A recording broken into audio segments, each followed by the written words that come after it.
देखिए, महाराष्ट्र के अंदर अगर फ्री एंड फेयर इलेक्शन होता है, जिसकी उम्मीद मुझे बहुत कम, तो भारतीय जनता पार्टी का सफाया हो जाएगा।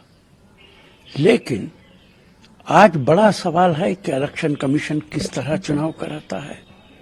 ईवीएम की मशीनों पर भी शक और शुबा है, खिलवाड़ होता है उनके साथ। इसलिए कुछ नहीं कहा जा सकता कि महाराष्ट्र के अंदर क्या होगा। हमने छत्तीसगढ़ के अंदर देखा है, मध्य प्रदेश के अंदर देखा है, और अब हरियाणा के अंदर सारे एग्जिट पोल कह रहे थे, हरियाणा का हर नागरिक कह रहा था कि कांग्रेस पार्टी की सरकार बनेगी, लेकिन नतीजा आते आते कुछ और आया है।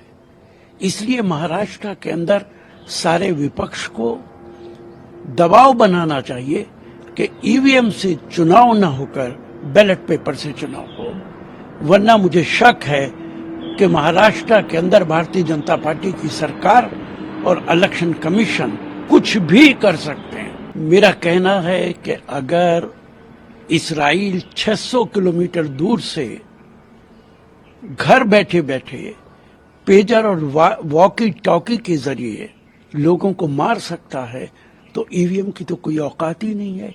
और प्रधानमंत्री के बहुत अच्छे रिश्ते हैं इस्राइल के साथ।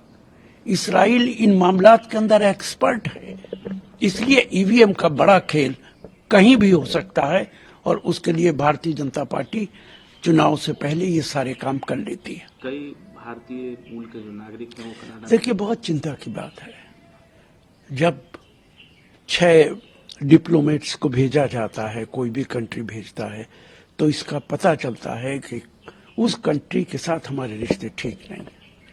कनाडा के साथ तो हमारे रिश्ते बहुत अच्छे रहे हैं।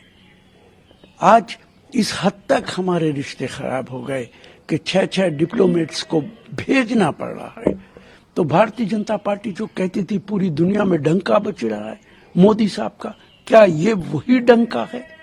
आहिस्ता आहिस्ता प्रधानमंत्री ने भारत की स्थिति दुनिया में ये कर दी है कि आज हमारी इज्जत दिन ब दिन घटती जा रही है, और कनाडा के अंदर जो कुछ हुआ है ये उसकी बड़ा सबूत है। देखिए, सवाल ये है, भारत के इनकार करने से कोई नहीं मानेगा।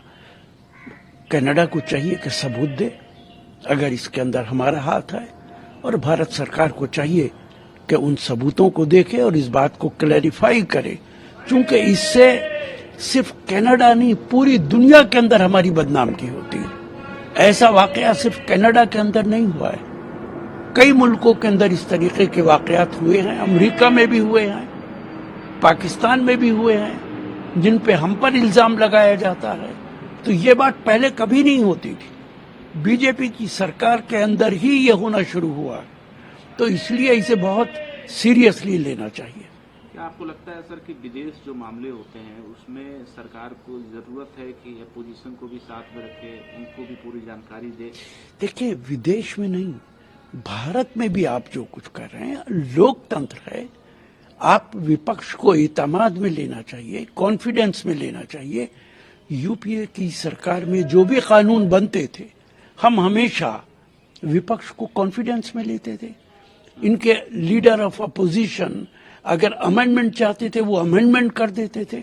आज तो हालत ये है कि सरकार जो कानून बनाना चाहती है किसी को बताती नहीं है, ऐलान कर देती है।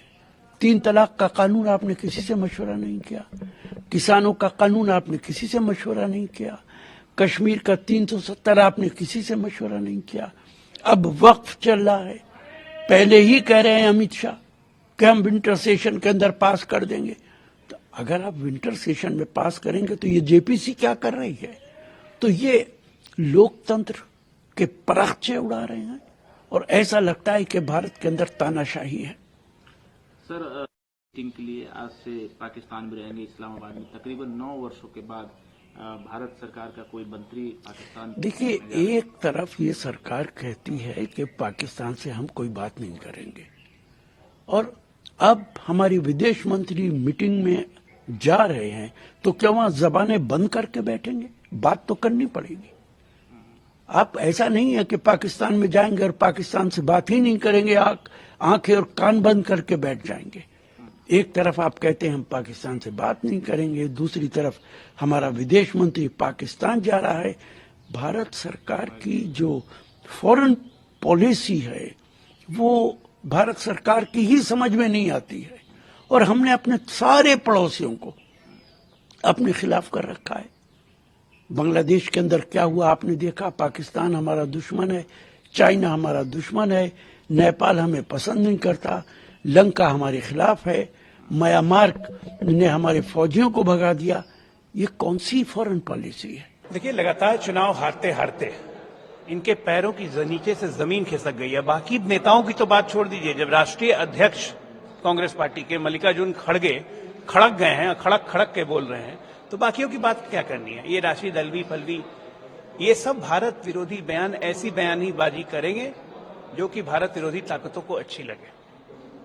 और तो और कनाडा से हमने राजनयिक बुलवाए, उस पर भी नया आपत्ति है कि भारत को ऐसा नहीं करना चाहिए। अब ये विदेश नीति भी यही सिखाएंगे। इनके हिसाब से चले तो इनके पैरों के नीचे बैठ के जो ये कहें हाँ में हाँ मिलाते रहिए। सच्चाई ये है कि भारत की जनता के द्वारा लात मार के निकाले गए लोग हैं। इनकी बातों पे ध्यान देना बंद कर देना चाहिए। इजराइल में जैसे पेजर ब्लास्ट हुआ और ये हुआ, तब इलेक्शन कमीशन क्या स्टैंड करता है? बस तो ये परिस्थिति यहाँ भी हो सकती है। उनके बयानों से सोचिए, वो इजराइल में पेजर ब्लास्ट और करवाया, पेजर ब्लास्ट, मोबाइल ब्लास्ट, वो सब की कल्पना यहाँ के लिए कर रहे हैं। आप सोचिए कि मानसिक स्थिति क्या हो गई है। बेचारे कहीं के नहीं रह गए, अल बल कुछ से कुछ बोल रहे। मैंने कहा ना, जब राष्ट्रीय अध्यक्ष खड़क खड़क के बोल रहे हैं तो बाकियों की बात क्या करनी है? हमें दया भी नहीं आती ऐसे लोगों पे।